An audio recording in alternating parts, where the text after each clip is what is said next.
I decided to film in my bathroom today because the lighting is good, but the sound kind of sucks, so bear with me.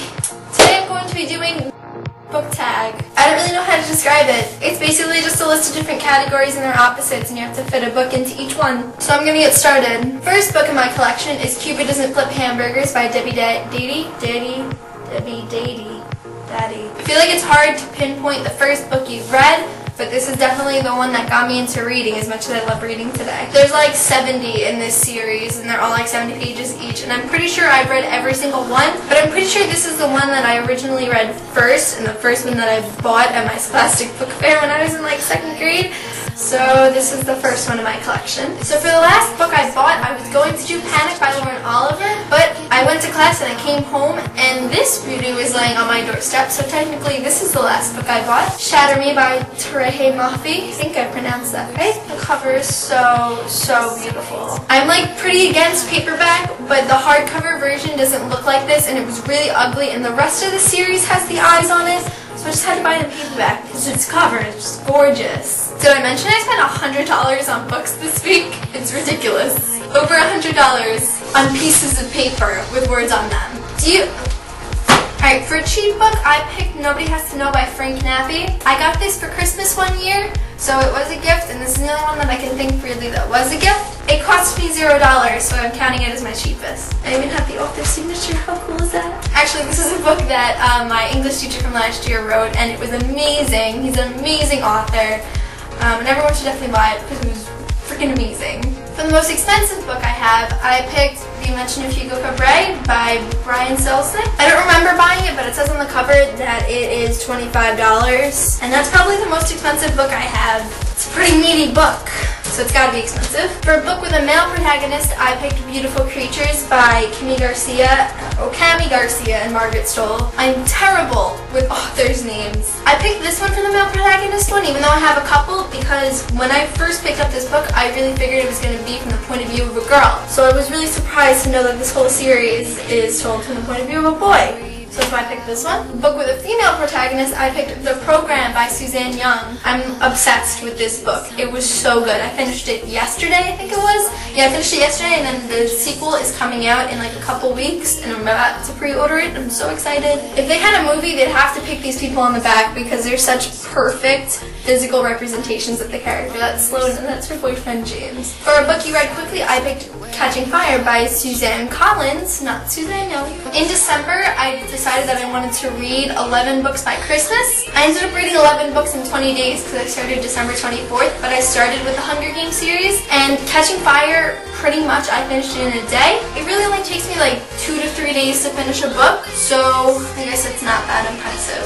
For a book that took me a long time to read, I would have put Reach for this one, but I did not like the series, so I didn't buy it, but Reach took me a week to finish, which is really long for me. But I picked The Hobbit by J.R.R. Tolkien, the voice cracked, Tolkien. Even though this book is only like 200 pages, it took me so long to finish because there's so much content in it, and the text is a little small too. But it was a great book. It took me about 5 days to finish, and like once I hit 5 days of reading one book, I start freaking out. I feel so off schedule because there's so many books I have to read. But I'm glad I took my time with this one, because if I had read it as fast as the other ones, I probably would have missed a lot of crap in it. I'm moving around a ridiculous amount in this video, I'm sorry. For a book with a pretty cover, I picked This Song Will Save Your Life by Layla Sales. I haven't read this book yet, but I'm really excited to read it because it's all about this girl who loves electronic music, and that's like my life. So I'm really excited. I'm not a pink person, but I like the pink and how like it spells out love. And just the color and the contrast and the lighting on this cover is gorgeous. Normally I would have picked The Invention of Hugo Cabret for a pretty cover, but that is the most expensive book on my bookshelf, so I picked that one first. Yeah, so I haven't read this yet, but I'm really excited. I think I'm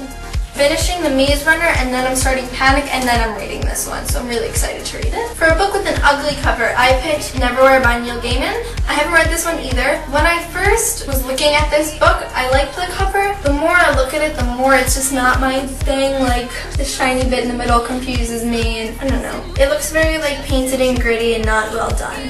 And I don't really like the font either, but it was nicer than the other version of Neverwhere that they had, so. I don't really know what they meant by a national book and an international book, but I think this is what they meant. I assumed by a national and international book they meant like one that takes place in a different country than yours, or maybe they meant like publishing, but I don't really know. But for a national book, I picked The Legion because it takes place in dystopian Chicago. That's pretty much all I have to that answer. Chicago is obviously in America, and that's where I live. So yeah. Oh, and it's by Veronica Roth, but I think everyone knows that by now. And then for an international book, I picked The Hit by Melvin Burgess. But this takes place in Manchester, England. And what I liked with this book is because I've been to England, I haven't been to Manchester, but I really did imagine it in England. Like, it gave me that international feel that sometimes when you read a book and you don't know where it's taking place at, it could take place anywhere. But this book definitely had to take place in England with the way it was written. For a thin book, I picked The Chronicles of Vladimir Todd.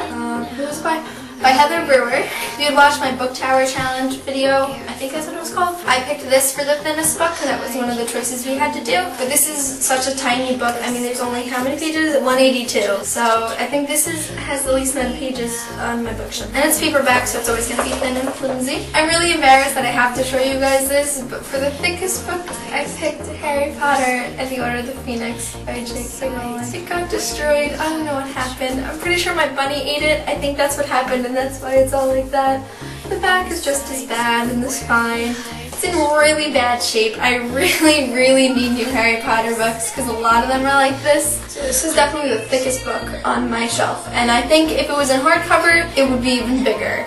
So that's the thickest book on my shelf. What's next? What's next? What's next? For a fiction book, I picked The Evolution of Mara Dyer by Michelle Hodkin. I pretty much only read fiction, so I kind of just grabbed a random one off my shelf. But this one is very fictitious. I think that's a word. You know, it's very supernatural, but it was a great book. I'm really excited for the third one in this series, and yeah, I'm really not good at ending these little snippets of books. I said evolution is unbecoming. I've done this in every video I've talked about. I'm sorry.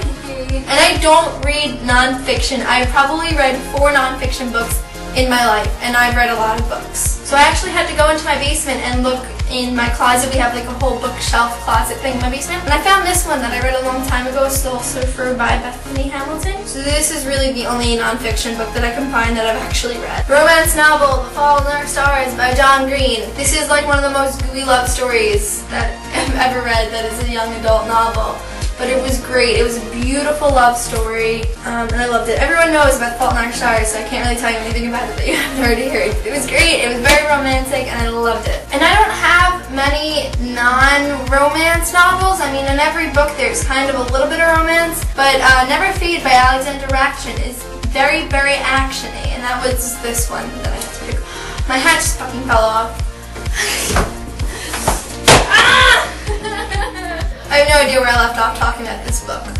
But yeah, it's very action-y. There's a lot more action in it than the first book, The Darkest Minds. And I loved it. It was really great. And even though there is a romance in this book, it wasn't very prominent, only in a couple of chapters and then near the end. But it was very action-y. It had a lot of fight scenes and it was cool. A book that makes you happy is The Mortal Instrument by Sandra Clare. I don't know why I couldn't remember her name, but this book will always make me so happy. This is the book that really got me into reading at the end of last year, and that's where I started doing as much reading as I am now. You know, I could read this book a million times and literally never get sick of it. Just so much of it. Like, this book really frustrates me too because I know what's going to happen, but it doesn't happen in this book.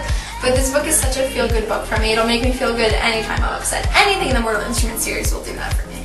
Oh, please don't fall, please don't fall, please don't fall. And for a book that makes you sad, I picked Fight Club by Chuck Palahniuk. I'm getting sad just thinking about talking about this book. It's not a sad story at all. It's very mind-fucky, but you said, like, The Fault in Our Stars, you're supposed to cry at that. This, no, you're not supposed to cry, but I did multiple times. I feel like Fight Club is one of those books that everyone has heard of, but not everyone has read it, so I don't want to spoil it, but when the big plot twist happened, this book, I just went downhill from that point. And then when it ended, I just kind of had a panic attack because I really didn't want it to be over. But this book will make me very sad anytime I think about it. I like my book stack went from here to there. I really enjoyed doing this. It was fun! Yay! I don't have much else to say at the end of this video, but thank you for watching. Leave a comment, do it, let me see. I don't know what else to say. Alright, goodbye.